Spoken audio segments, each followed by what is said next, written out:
Good evening and welcome to the Top 25 Rundown presented by the Sportscast. Today is February 21st, 2024. If you haven't yet, please subscribe on all your channels: YouTube, Twitter, Twitch.tv, and Apple Podcasts. If you are on Apple Podcasts, please leave a rating and review. It'll help us tremendously. We are also on DB Digital Radio. You can listen to us on your smart speaker, play Sportscast. Visit us on the sportscast.net. Also follow us on Twitter, the Sportscast1, and check out our app, the Sportscast, in the iOS App Store. Hello, my name is Alan West. Welcome to another edition of the Top 25 Rundown.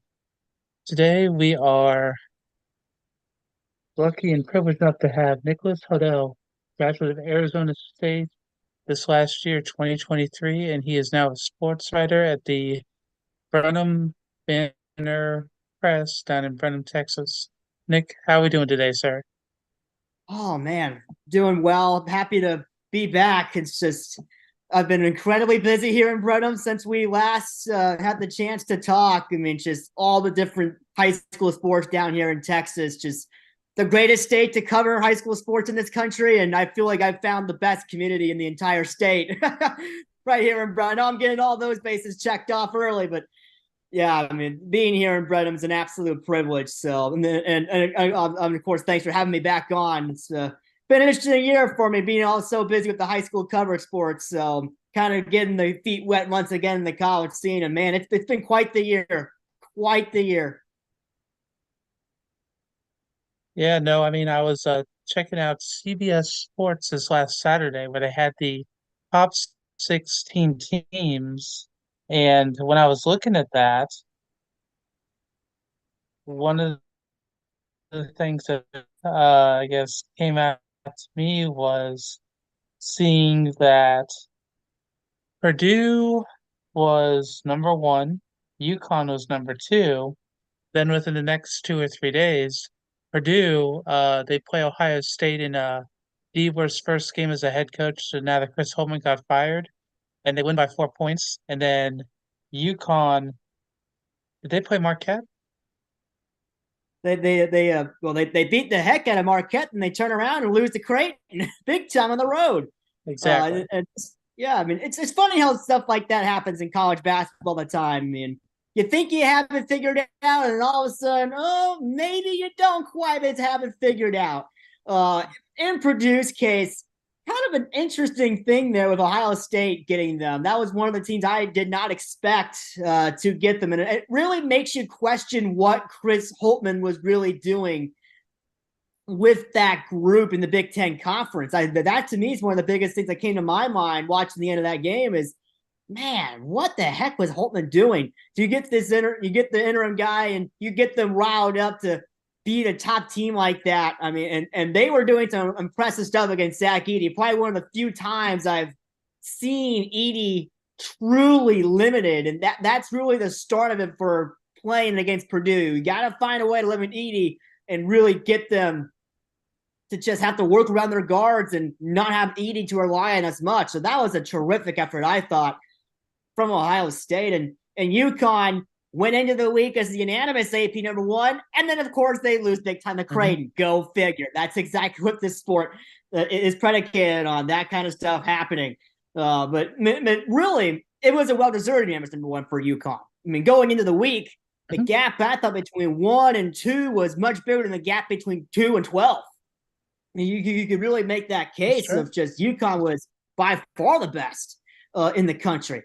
And then they go out and just kind of a real stinker against Creighton on the road, a place that they have not had a lot of success at over the years for this UConn bunch. But it's really hard to beat teams in the Big East when, one, you're shooting 3 of 16 from three, two, you're allowing 50% from three and 54.7% overall from the field. It's just really hard to win top tier basketball games like that. And Creighton's a great team. And so you get those two together, that's exactly what it became, a top tier basketball game in which Creighton had far, far more success than UConn. One of the true rare stinkers of a game, I would say, for that UConn bunch. Definitely. And I actually had done some, I looked at a little bit of trivia that you might find entertaining. I checked out Ohio State's unranked at home versus top two opponents since 1987-88. What if I told you they were 7-1 They all were time, wow. but their only loss being to North Carolina by 11? Because the Oh, first one I wow. have is number two Purdue in 87-88. They won 71 to 60. 92-93, they beat number one Indiana in overtime, 81 to 77. 2004, 2005 was the year where they couldn't go to the NCAA tournament. They played number one Illinois. They beat them 65-64. And then 2017, 2018, they played number one Michigan State. They won 80-64. 2021 to 22, they played Duke, number one at the time, won 71 to 66. And then Sunday, you have Purdue, they won by four. So I mean that was something that kind of blew my mind a little bit. Yeah, yeah, certainly a program that has the history of showing up for those big games. It's just for whatever reason going into that game against Purdue, just hadn't found a way in a Big Ten that really outside of a couple of teams is not the greatest at conferences. You have tournament quality Hmm. teams in there, don't get me Hmm. wrong, but it's just not a high end level conference compared to say the Big 12 or the SEC. And certainly you still got that level of parity. It's still there. Well, I mean, you saw that the beginning of the year, kind of for the Big Ten, you kind of had the first upset was when JMU beat Michigan State at home to start a season opener. That hadn't happened since before that stadium opened. So I mean, once you saw that, it's kind of been like, uh-oh, what are we gonna have this year? And one thing you were talking about right before we got on, how impressive is the Mountain West Conference right now? Yeah, out west, you rarely get a conference outside of the Power Six, the P5 plus the Big East. You rarely get a situation where a conference outside of those six is in the running for six bids. Yeah, that's exactly what we have in the Mountain West Conference. And teams like San Diego State, 19th right now in the AP, Colorado State, 22nd right there with them. Then you got teams like Utah State and New Mexico, Boise State, and Nevada as well. All of them who have put together some real solid resumes here to get themselves into that conversation. All three of them are in that top 43 in net. Nevada is the 43rd. Boise State came into the day at 35th. And what you have here, Mm. all six of these teams rather, have at least three wins in that first quadrant. And they're holding their own within that first quadrant. And hardly any of them have bad losses. Four of the six have a Q3, and none of them have a Q4 loss, which is super important for teams like this trying to get their way in an at-large. You have to avoid those bad losses. Yet for all six of them, they have the quality wins to push themselves over the edge and push themselves over that edge easily. Now, a team like Nevada may still need a little bit of help, but it's going to be really hard to take a team that has five quadrant one wins and bump them out. It's going to be real hard to do so if they keep up the trajectory that they're on. Now, in cases like Nevada and Boise State in particular, nowhere near safe. They still have a lot of work to do. But for those other four, right now, you can make the case that, yeah, they are sitting pretty comfortably at the moment as long as they don't flub their lines against some of these other teams, because the Mountain West still has their fair share of bad losses in teams like San Jose State, like Air Force, Fresno State, Wyoming. You don't want to lose really any of those teams, but as long as they don't, Mountain West is in an unbelievable spot right now to get those bids. Question really is for that conference come March, what are you going to do with it? And we've seen the Mountain West kind of fail to get elusive tournament wins as a conference, as a collective. They got a big opportunity now. They cannot squander whatever that conference does.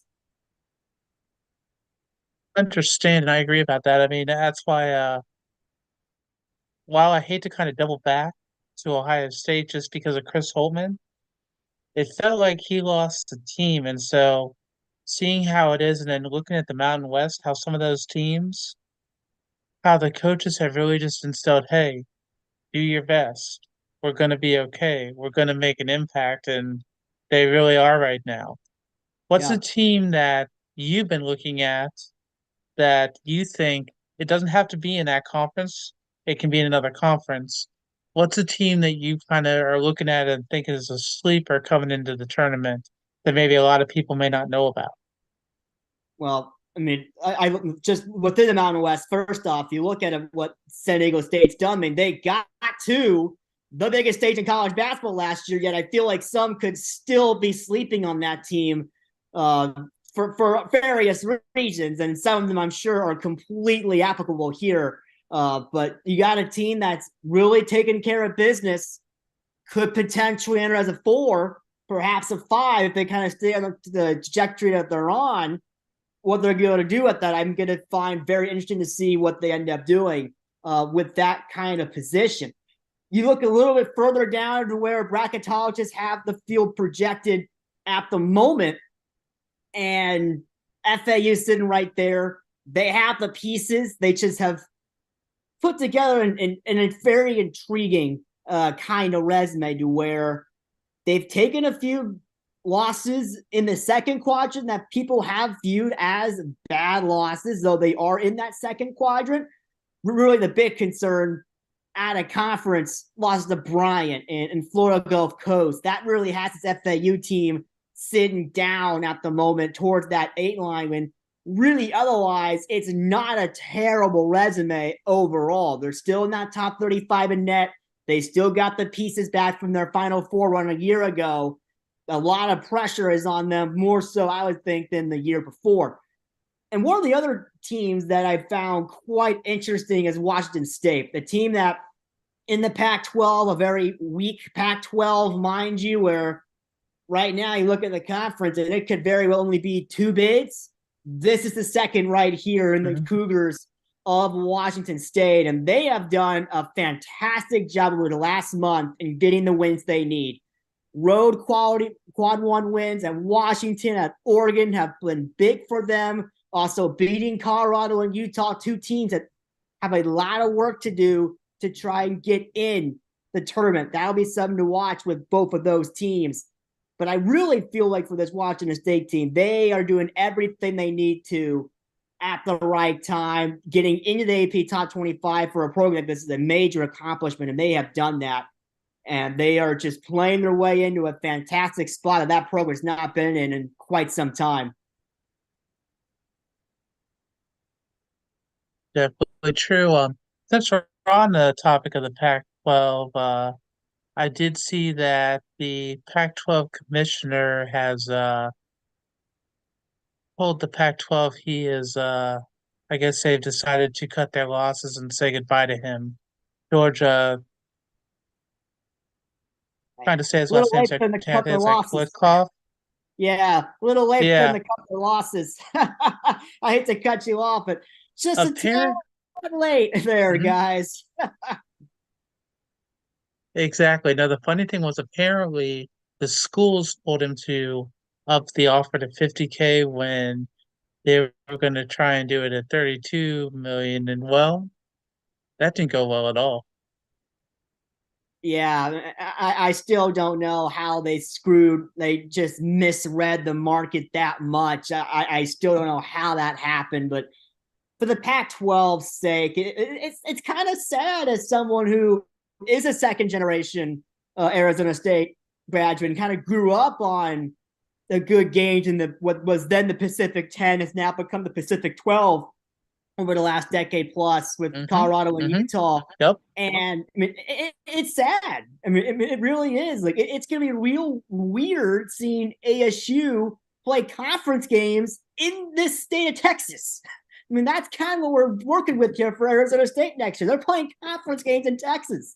That's gonna be a little. That's gonna be a new one for sure. And that Big 12, which is gonna be so tough for Arizona State. It's gonna be so tough. I just don't know the path for Arizona State to succeed under the current regime when really this year has not gone the plan with bringing in transfers and trying to mesh them together. ASU's not the only one. Other teams are falling for the same thing too. Arkansas is probably the most notable of that. to where you try to put Mhm. together a whole lineup of transfers together and it just doesn't work. You have to have the cohesiveness there. And I think that's something that I think maybe a few coaches have lost in this transfer portal era where it's been so free and so open. And especially in a sport like basketball where the roster size is smaller, so you can try to put together a whole team through transfers. It just doesn't work. You have to have the cohesiveness there. And it's just so hard to build that when you're bringing in 5, 6, 7 transfers and trying to mesh them all together within the summer. It's really hard to do that. And so many teams have learned that lesson the hard way. ASU's up there. Like I said earlier, Arkansas, the most notable of that example. And sure, you can bring in 1 or 2 or 3, mesh them well, and it works. And several teams have done that to great success. I mean, just look at teams like Arizona who have been able to find a few pieces from the portal and they've made it work. But otherwise, it's kind of one of those catch-22 where the portal can be great, but if you abuse it too much, use it too much, it just isn't going to help you out in the long run. I mean, that's definitely well said. It's kind of made me think of if you were going to do like a pro comparison, I would say when the Lakers got Karl Malone and Gary Payton, thinking they were going to win the title, then they got knocked out in the second round before even the conference championship. So that was that. And then, did you see that the NCAA president, how he kind of he made his I'm gonna put it carefully. He made his displeasure known about how things are right now. It really just I don't really feel like a lot of people are going to have much of a vote of confidence for the NCAA much longer, honestly, just because it feels like they're making all the wrong choices, and then when they actually need to do something, they're refusing to do it in a quick time frame. Yeah, they're out of their depth. I'll just put that straight. They're out of their depth. Between the inconsistency in decisions, the time it takes to get some of these things processed, Arizona State is still waiting on its sanctions from the Herm Edwards era, by the way. Let's get that clear. They're still waiting on a decision. They're still waiting. It boggles my mind how it could take so long, but that's besides the point. I just do with NIL being such a big deal and state governments trying to do their own thing and the NCAA trying to go to Congress to try to get something done. Because when you gotta get something done, you go to Congress, right? Obviously.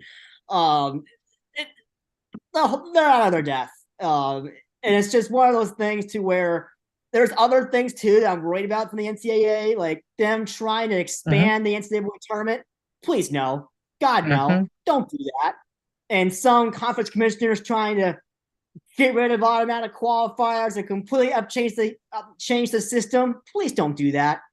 They don't realize how much the current system benefits them, and if they try to overhaul it too much, how much it's going to destroy them. I don't think they realize it. They're just worried about the short-term dollar, when not realizing that the long-term effects are going to be an absolute disaster. And as someone who loves this college basketball, loves March Madness, you start to take some of the stuff away, or start to change some of it, you're going to lose a lot of people. It's going to happen. It's just a matter of when, not if they make these crazy changes they're talking about. I mean, I just don't understand what their process is. Probably the short-term dollar, but they're going to end up losing a lot of people over this, and that's a shame because I can't think of a bigger American institution in sports other than March Madness that people are considering tinkering with way too much and trying to destroy it in its current iteration. I can't think of it.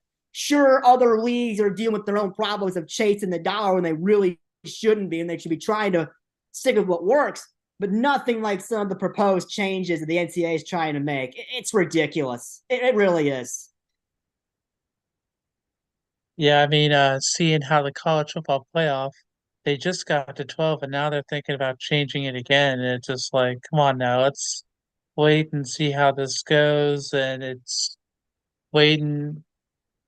It feels like they're really just going too far already, like you said. And well, since I know that you're a huge college basketball fan, I know you know Draymond Green played at Michigan State when he went to college. Did you see what he posted earlier this week? I did not know. Okay, so Draymond Green, who went to Michigan State on Michigan's national championship, they got to give that trophy back. That's why Jim Harbaugh got out of there. That's Oh, reported from Mike Curtis. oh, I mean, whew. where like he's a basketball player, and if a basketball player is going to call out the football team like that and the coach like that, I mean that's pretty bad, at least in my Yeah. opinion. I could be Oh, yeah. wrong, but Yeah. Nothing like good old rivalry beef, right?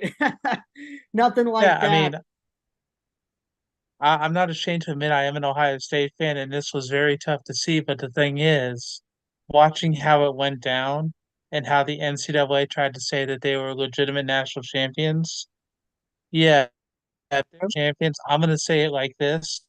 Arizona has oceanfront property that I'm willing to buy.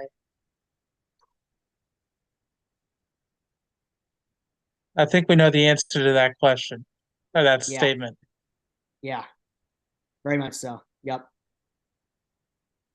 Now, since like you say, now you cover high school basketball in Texas, so you've seen how games can get kind of ugly and like we I saw that there was a little fight earlier this week in the Southland Conference between Texas A&M and Commerce and Incarnate Word.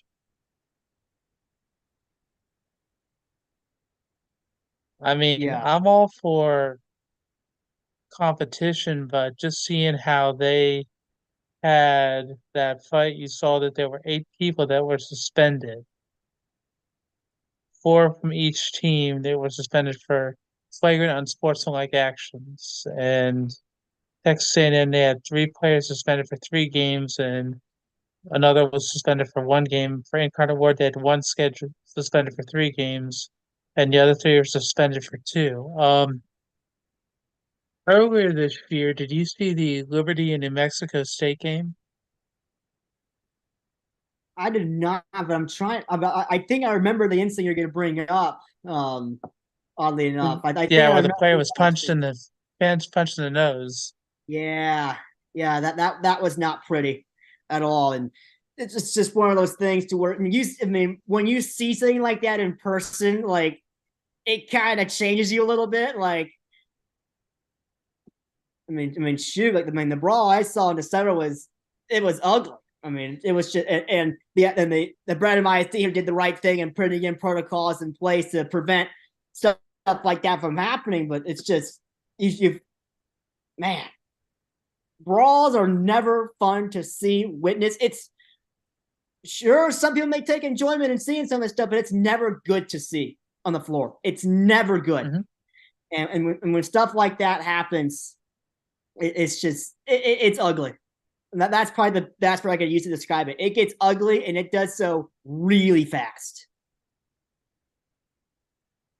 Absolutely. And I mean, it almost feels like some of the situations we're having with like the NIL and just how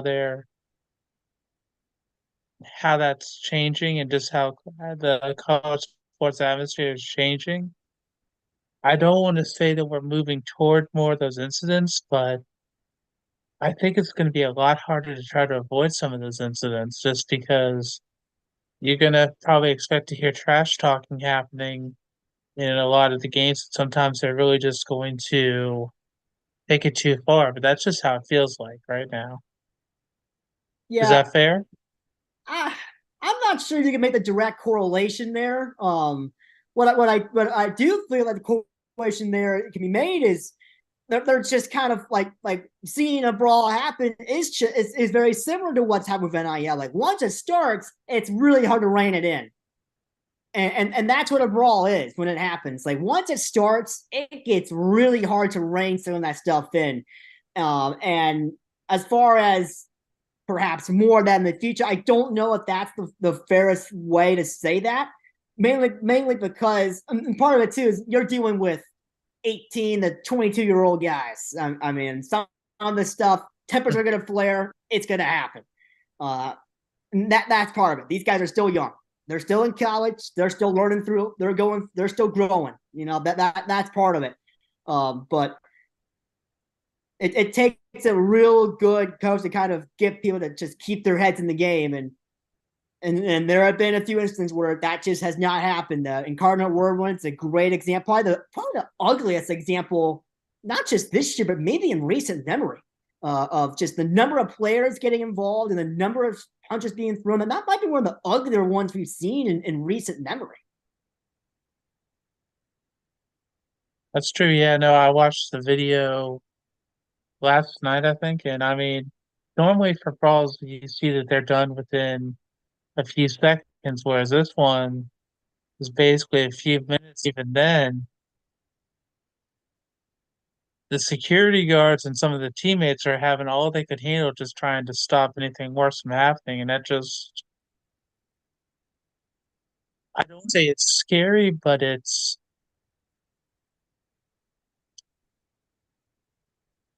how about frustrating? How about that? We'll say frustrating just because you always want everyone to do the best that they can.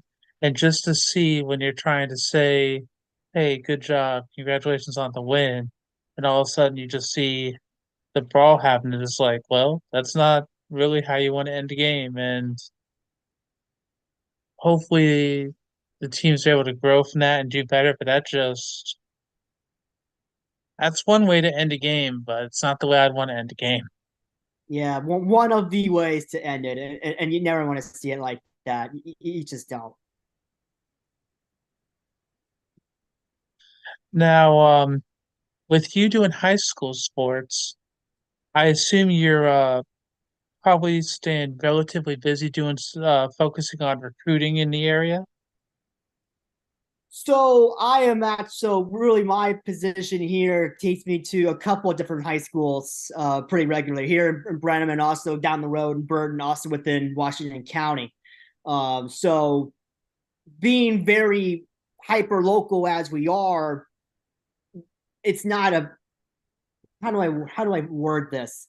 We get high profile recruits, but I'm not necessarily looking at the grand scheme of things. I am still the beat reporter of the Brenham Cubs, the Brenham Cavettes, Burton Panthers, Burton Lady Panthers, and we have our fair share of talented athletes here.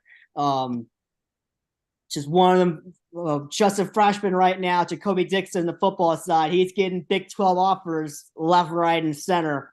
And this dude is really good at that running back spot.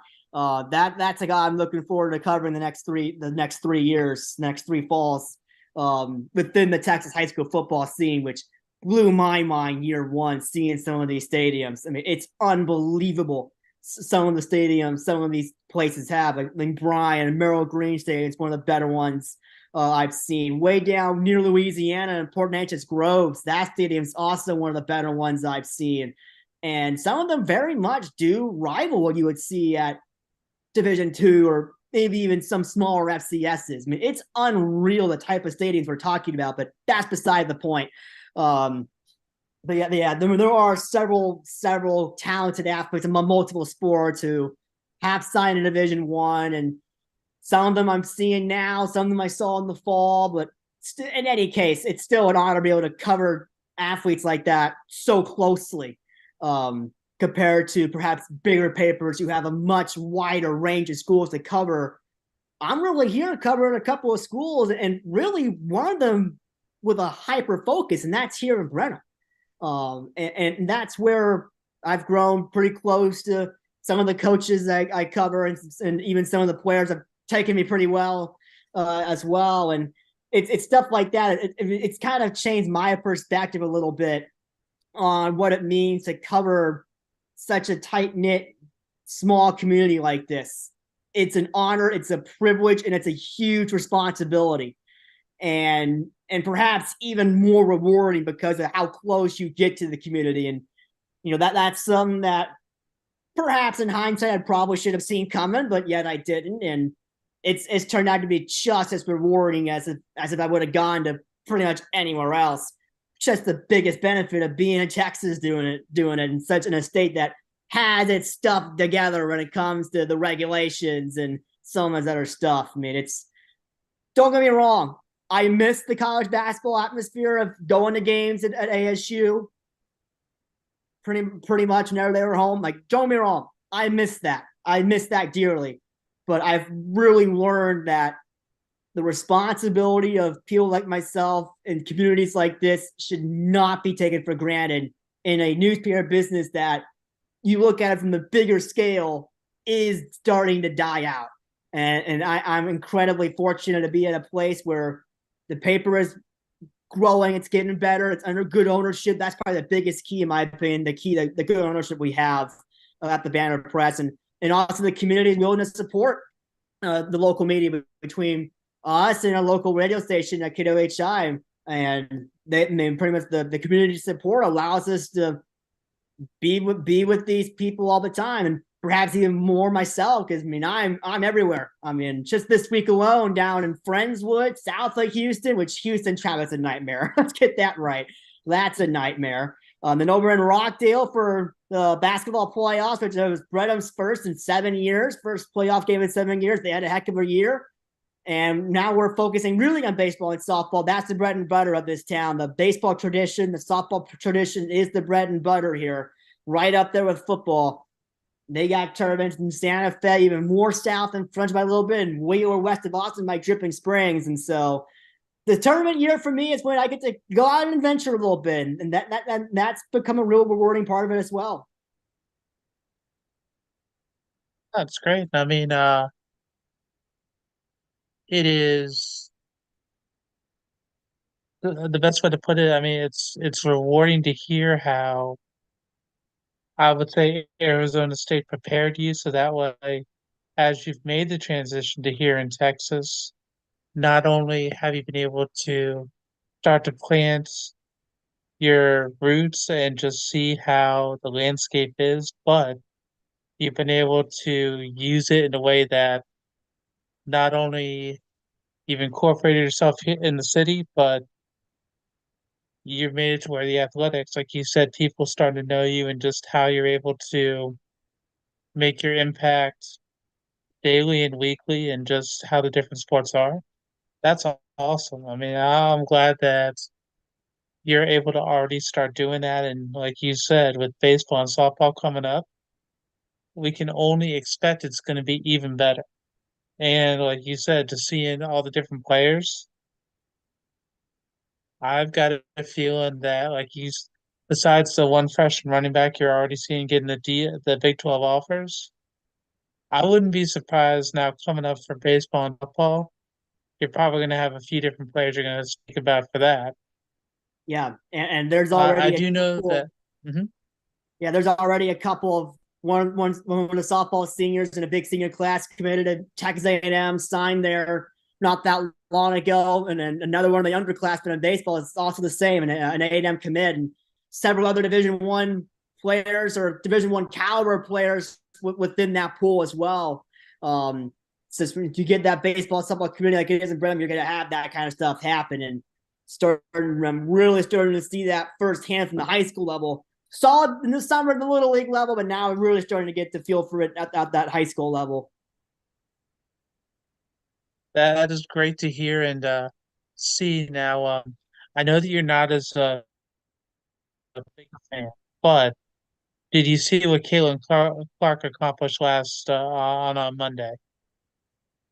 Yeah, that that girl is unbelievable. I mean, it's just I did watch several games in the NCAA tournament with Iowa last year, and there's just a certain it factor that she has every time she takes the court, and it's just so hard to not watch. To be honest with you, it's so hard to not pay attention to what she's doing because she's making magic happen night after night, and that's probably one of the biggest things that women's college basketball has going for itself and why it's on such an upward trajectory. It has the star factor and it has time to build the stars. That's something that college basketball on the men's side, whether it's guys going after 1 year to the NBA or just the constant reshuffling of the scene, you see it on the women's side too, but even more pronounced on the men's side. Hmm. It's one of those things that I think the men's side doesn't quite have. It doesn't have that star power that you can associate that face, that name with a team and instantly latch onto them. And Caitlin Clark, I think right now is the best example of that in the current year. And she has just done so many unreal things. I mean, she is that dude. She is that girl, a star for sure. 100%. And I mean, for her, when she hit her record-breaking shot behind the logo, that was pretty nice. Because I mean, back when I played Super Nintendo a long time ago, there was a game called NBA Jam, and you'd be making shots like that from back there.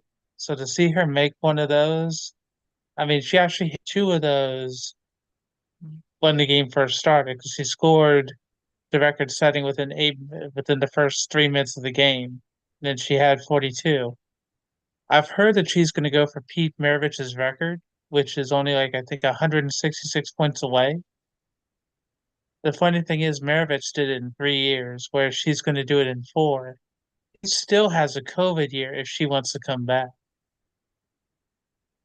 Isn't that something? I mean, it's gotten a little easier now because we're starting to see less and less of those people out that COVID year available. But man, women's college basketball would benefit so much from her coming back. Like Caitlin Clark does not need to come back. Like she's already proven herself so much. But man, how much of an injection to the popularity of women's college basketball would it be for her to come back another year? I mean, that would just it would take the sport. I think every single director in that sport would be over the moon to see that happen. I'm keeping my fingers crossed for that just because, well, we'll still see. But between her and then I guess another person for LSU, Angel Reese, I'd say right now those between them and then say UConn's Paige Beckers, those I would say are kind of the three upperclassmen of sorts that you're kind of noticing just because you had the freshmen over at Notre Dame and the other freshmen at USC who have both been tearing it up as well. So it's just kind of watching this team difference. But have you seen what South Carolina did the last two games at all? No, but just kind of following with social media, haven't they been kind of struggling a little bit? Yeah, actually, with the last two games, they've gone into halftime down, and they've had to fight back and come from behind. I want to say their game against Georgia on Sunday, I believe they were down 8 to 12 points before they were able to come back in the third and fourth quarter. I mean, I'd say Dawn Staley this year. Granted, she had one of her players, Cardozo, I believe was her name, had to go to Brazil to play for the national team to set up for the Paris Olympics. But I mean, they've been tested this week, and with them setting their now SEC record for games won in the conference, I think that they're going to have a little more struggles coming into the tournament. But just seeing how they're having to fight hard right now, it's good, but it's a challenge I don't know if she really expected. Yeah, and it's like seeing some of these numbers, like this is not like South Carolina women's basketball. I mean, it just isn't. I mean, the 66 points scored against Tennessee, the 70 against Georgia, like that's not like them. I mean, it really isn't. Like they've kind of lost something a little bit, and I don't know if it'll get exposed even more. I mean, Alabama coming up tomorrow, they're 20 and Mhm. 7, and they're not a bad team whatsoever. Um, and then they got to face Tennessee again, who gave them trouble the first time around. But you kind of really wonder throughout these last four games just how much can they learn and apply, and they're gonna have to get better before the tournament. Really, they're gonna have to because women's college basketball is no more just all right. Take the one seed, shoot into the final four, and then make it up bracket from there. It's no longer like Mhm. that. It's gotten a lot more parity at the top, which is fantastic for the sport. That Mhm. is terrific for women's college basketball to not be like that. And you're starting to see a little more upsets happen as well along the way. That's good for women's college basketball. It just is. We have a more compelling tournament like that. That's what you get. You get a more compelling tournament. You get more eyeballs. That's exactly what's happened here. Well, I mean that, and for South Carolina, I think it is because of Cardozo. But when you're talking about sellouts, I don't know if you saw the stat, but for Caitlin Clark, every game that she's played in the Big Ten this year has either been a sellout or not a sellout, but the most people they've been able to get into the basketball stadium to watch her play. And so uh, I know Paige Becker's already committed one more year to UConn, and so I'm waiting to see what Caitlin Clark does. But coming into the tournament, Ohio State for the women, they gave Iowa one of their two losses. It was Nebraska and Ohio State, two of the losses that Iowa's had in the Big Ten for the women. I'm curious to see how Iowa and Ohio State when they play again, because Caitlin Clark and Cody McMahon, they're basically the two best players, you could say. I think that matchup is going to determine possibly the Big Ten Women's Player of the Year. If I know Caitlin Clark probably will get it no matter what, but if she doesn't, I think that matchup's going to be probably the biggest matchup for the Big Ten this year for the women. Yeah, that's certainly going to be something really fun to watch. And just kind of over the men's side, Kentucky's in a little bit of a they are getting down to it. I know you said you were kind of Hmm. keeping an eye on it. They are really getting down to it here in the final seconds here. That, and I see that Penn State hit three free throws to upset Illinois. So Yeah, that's that yeah, that. And I then you see, saw. Yeah, yeah, that win probability chart went from way Illinois to shoo right to Penn State. That was one of those wild win probability charts where right at the end something crazy happens and it just gets them, and that is not a good loss for Illinois. Let's get that straight. That is no, not a good no, loss not at all, at all for not at them. And all. yeah, and also Dayton took one of those not so good losses at George Mason earlier today. Oh, That is one that pulls Dayton right back into the thick of what's become a really tight Atlantic 10 conference race between Dayton, Richmond, and Loyola Chicago. We're not expecting either of the other two to get into the NCAA tournament at large. They don't have the resume for it, but would be very intriguing if Dayton were to somehow fall in the A10 tournament. That opens up a bid for a bid steal, and that would shrink the bubble by quite some margin. And for some of these other teams in that bubble, Seton Hall, Gonzaga, Ole Miss, Butler, you do not want to see Dayton losing quite like that whatsoever. And looks like something crazy just happened. yep. Looks like LSU was able to. They shot just before the buzzer. They upset Kentucky 75-74. Oh my gosh. Wow.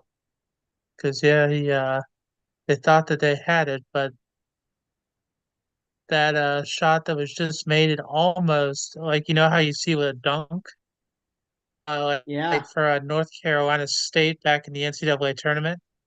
Number 15, he was able to, one of his teammates threw the ball to him, and he was able to just grab it real quick, just push it up, and they were able to Wow. get the game-winning shot right before the buzzer. Wow. I Wow. mean, Seems like something like that happens while every it's tough day to in watch, college basketball. My goodness. But yeah, but but I mean that is not that's great though. yeah. Yeah, great for LSU, not for Kentucky. That is a really bad Was loss for Kentucky. And a Kentucky team that seems to just be spiraling downward. I mean, Kentucky had a pretty healthy halftime lead, and then they allowed 48 in the second half. I mean, they are just something is happening there in Lexington that's not very good. When you consider their last few regular season games include Alabama coming up Saturday on CBS, Mississippi State, not too bad of a ball club themselves, and then finishing out the regular season with Tennessee. They are gonna have to improve. They are by no means safe. They get into the tournament by no means, especially you consider Arkansas and Vanderbilt are lurking right there. If Kentucky trips up further early March, Kentucky, they're going to have to take care of business. They really are. Yeah, no, I've got a friend of mine who's a huge Kentucky fan, and he's even said that this year's team just doesn't have it, is the best way that he's put it. And the thing that's funny for LSU, the women's basketball team was at the game. So when everyone rushed the court, you saw Angel Reese make sure to go over to where the players were. Love to see that. Love to see that. I mean, that's part of the greatness of this college basketball, just because you're seeing how upsets are happening at least once a week. And the only thing that they're having to work on now more is when they're rushing the court, how they're finally setting up like a little area for the players to go through, and then they can celebrate. Just because how it was in the beginning of the year, it was dangerous for how they would have to do it when they would rush the court. So seeing it how it is now, it still is great, and it makes it look even better for what's going to happen not only through the rest of the regular season, but also for the tournaments, for the conference, and then the NCAA tournament.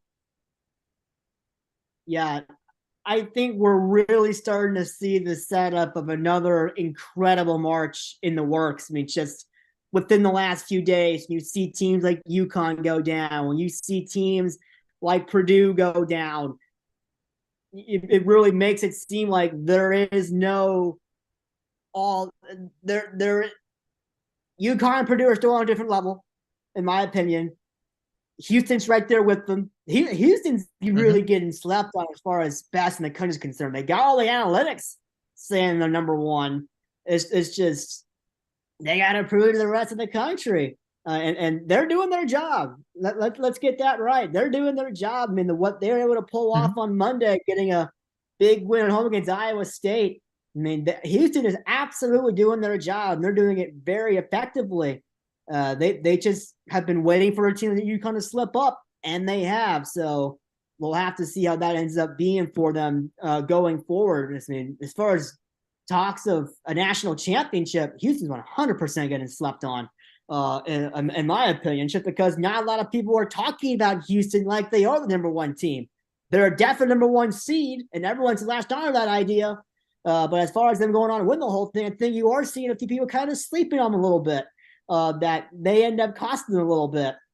But I mean, really look at the scene of the sport right now. You could see that anyone from a 1 to a 3 could end up winning the national championship, as long as they got that right built. And most of these teams are built for it. Between the teams in the Big 12 that are in that scenario, got teams like Tennessee and North Carolina who very well could be primed to get on a run, get hot. But it's going to be what I think we're setting ourselves up now for a really good March. And that's the biggest thing in college basketball. If you can get a really good March out of it, then you have done your job fantastically well. And I think we're setting ourselves up for a pretty darn good March here. I would definitely agree with that. And ESPN right now is showing how Penn State, within the last 40 seconds, they were down 7 points before they came back to win, which that kind of scary right now, just how you're watching it change. But I've got a crystal ball question for you. If you had to pick the men's Final Four and the women's Final Four, who would you pick? Now let's just start with the men's first. Yeah, and I'll be straight up with this.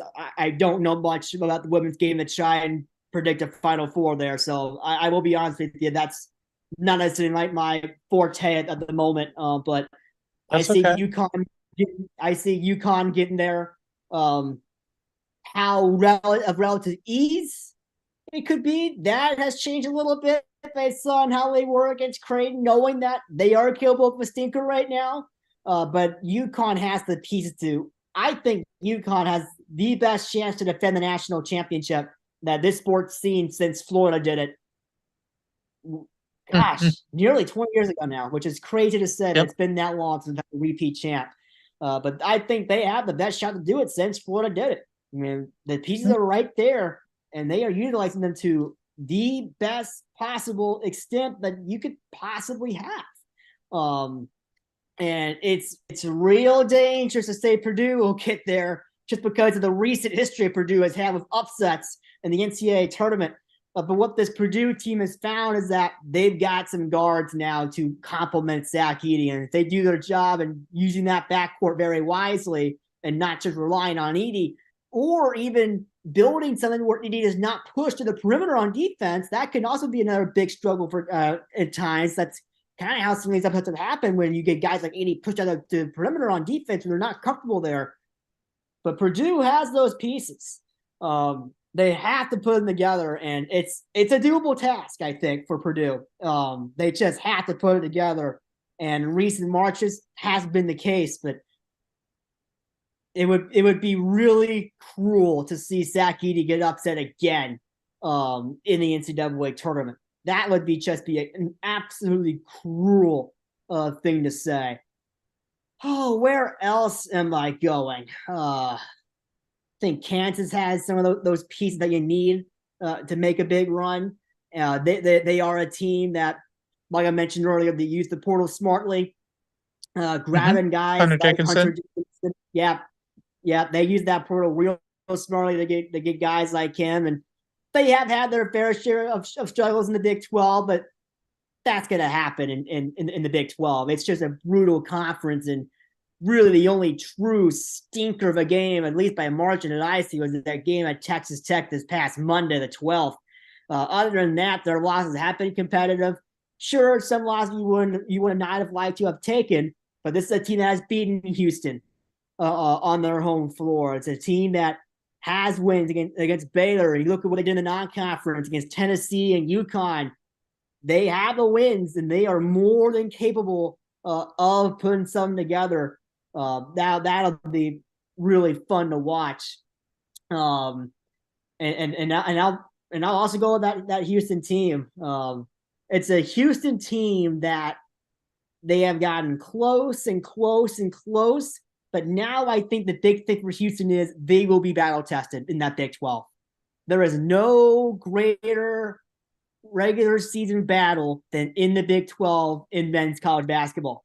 And they have taken a few licks, but the licks have been few and far between. And they have looked good against quality opposition. I mean, what they did at Texas this past Saturday, beating them at home by 21, that's a big teller right there of what this team is capable of doing.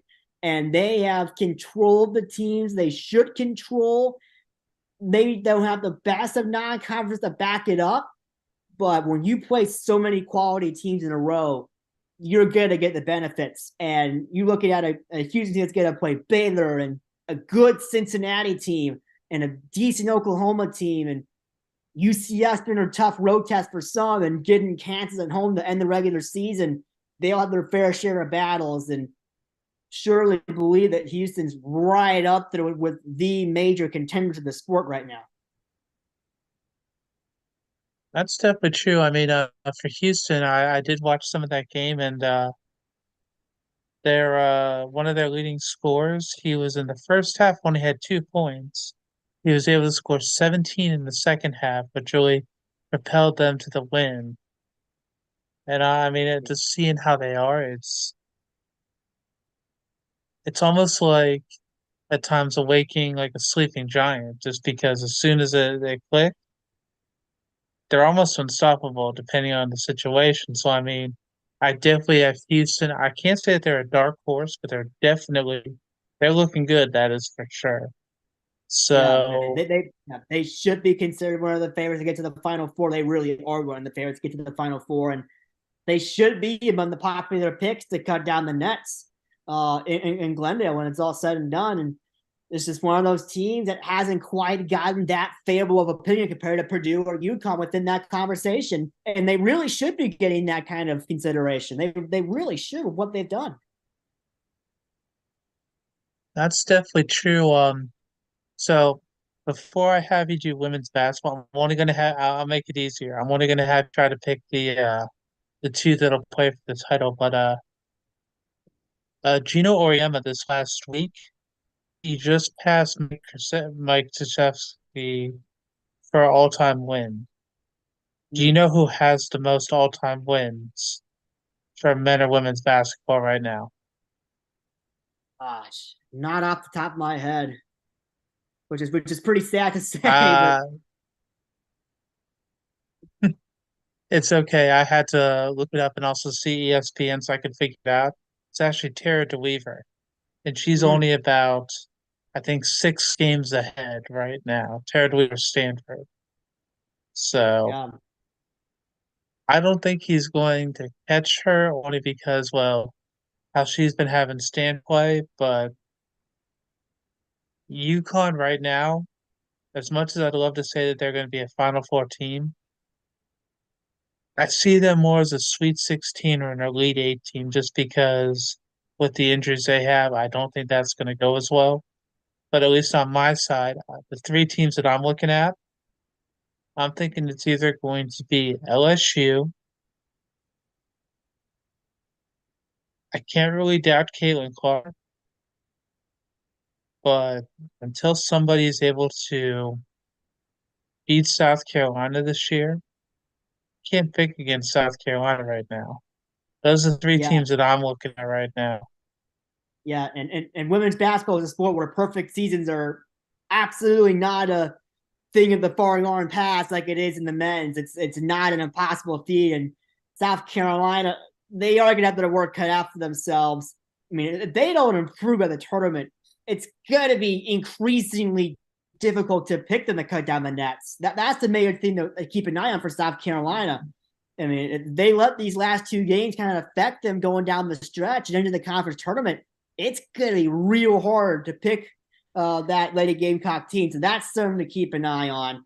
But it's just hard to pick against what Caitlin Clark has going for her. And I really do believe that Iowa team has tried to use this year as a revenge year to try and get back to the national championship and cut down the nets after failing to do so a year ago. I think you're going to really see that, and I think you'll see a Hawkeye team that is locked in, and you're going to see an Iowa Hawkeye team that's going to garner a lot of fan support at those games, and especially at the Final Four. Kind of one of those players that you are rooting for to cut down the nets and win a national championship, and I will certainly be doing so myself. It's just it would be so hard to see a player of her caliber fall that close and fall short yet again. So that is certainly one to keep an eye out for as I believe the favorite outside of South Carolina, of course, to end up cutting down the nets. It's a lot of the stuff the Pac-12 has going for itself. Pac-12 has always been a great women's basketball league. But you Mhm. have the teams like Stanford and USC and even Oregon State in the AP top 10. Colorado and UCLA are lurking just outside of it.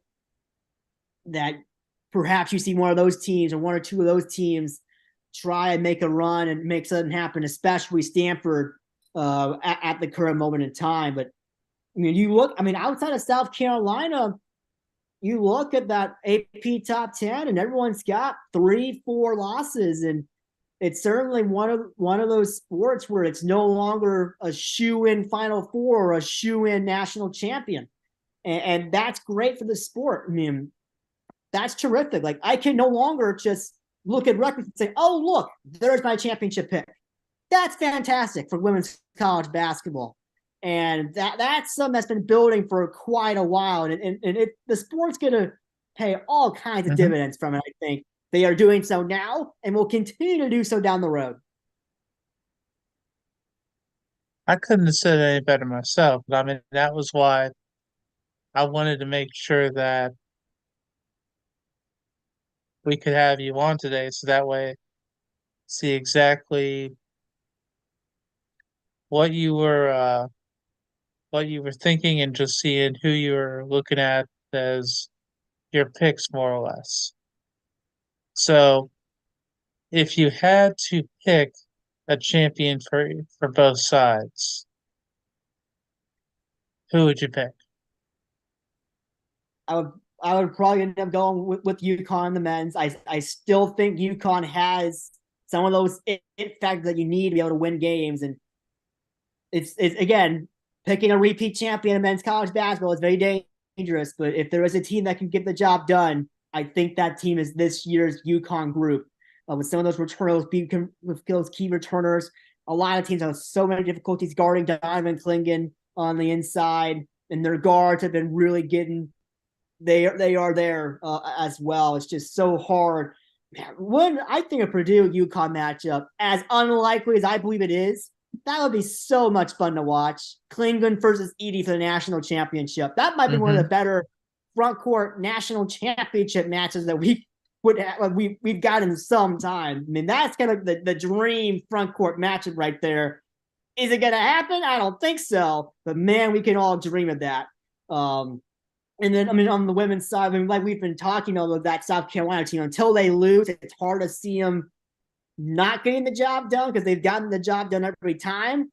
But just with the way that Gamecock team is trending, you can start to see that star power, Caitlin Clark, and how she can take a game over, how teams deal with her. Some of the better teams in the country will be better equipped to deal with it than some of the lower and mid opposition in the Big Ten. Let's get that straight. But it's getting real hard not to root for Caitlin Clark. I mean, that girl has everything going for star power, and just her charisma on the court is unreal and perhaps unmatched in all college basketball right now. The name power is there. Her skills are unbelievable. That's why she has so much name recognition. And she's the kind of player that can take over a national championship game and will her team to the national championship.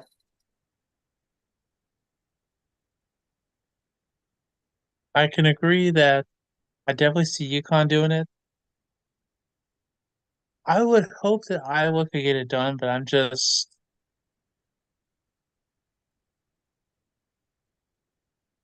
tough for me to pick against South Carolina right now. But that's definitely my national championship matchup. So if I lose, that's okay. But either way, I think I can speak for you when I'm saying that just how the tournament's getting ready to stack up, it's exciting, and just watching how it's building up every week, it just means that the storylines are going to keep getting better and better each time. Yeah, and don't sleep on those mid-major conference tournaments either. Come March, I mean, those some of those games are some of the better ones you'll find in all of March. The mid-major conference tournaments getting those. I mean, as early as the first round or quarterfinals in some of those conferences.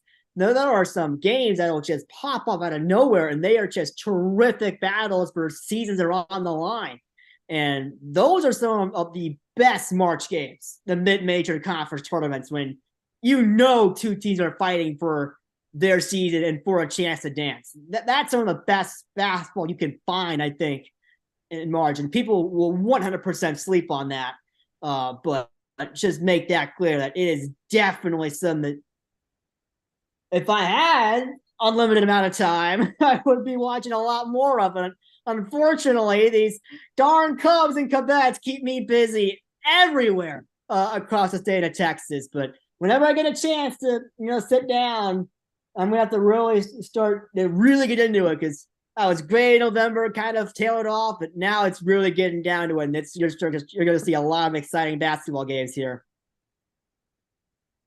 I know I do appreciate at times the mid-major tournaments more than the NCAA tournament, just because I do make my bracket, but while I can pick that my bracket may not do very well, watching how those tournaments are, and if you even try to pick a bracket for those, just how the competition, it feels like it ramps up even more for them. But I mean, that's what I'm looking forward to as well. And actually they're showing right now for Dayton and Mason, just because it looks like it was at Eagle Bank Arena tonight where Dayton lost. So, ugh. Like you said, Yeah. that's a loss that they really couldn't afford to have, especially because the A10 at times, that is one of the conferences where you always see a team that usually makes it into at least into the round of 32. So I mean that's why I just fingers crossed about that. But Nick, if we were gonna try to get in touch with you outside of here, what would be the best way to do so? So that place would be X, formerly known as Twitter. Thanks, Elon. Don't know why you ever changed that name. But at Hodell Sports, the best place for sure to find me. Obviously, keeping you up to date on everything with the Brenham Cubs and the Brenham Cabettes, but also the Burton Panthers and Lady Panthers. That small town also has a good tradition of, particularly on baseball. Younger teams there, but they will still have their moment in Conference 2A, and you can follow me there. And if you can bear all the constant updates, because it's right now it's stuff every day pretty much, it seems like. That is definitely the best place, and I will likely be tweeting a little more college basketball in March as I begin to really take in a lot more of these games. So you definitely give me a lot more from me on the sport as we get closer to cutting down the nets. That sounds great. Nick, thank you for your time. I appreciate it. If you're gonna find me, well, I haven't posted on X in about 4 months. Mine is Alan F. West, or you can find me on Facebook or Instagram at Alan.West46.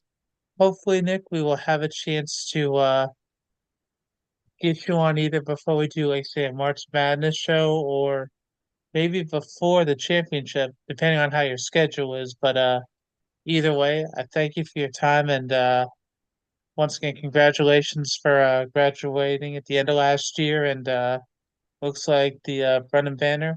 I know that they're lucky to have you and just seeing how you're making a difference for them already. It's a pleasure and once again, thanks so much for coming on the top 25 rundown and hope everybody has a great night, okay? Yeah, thank you.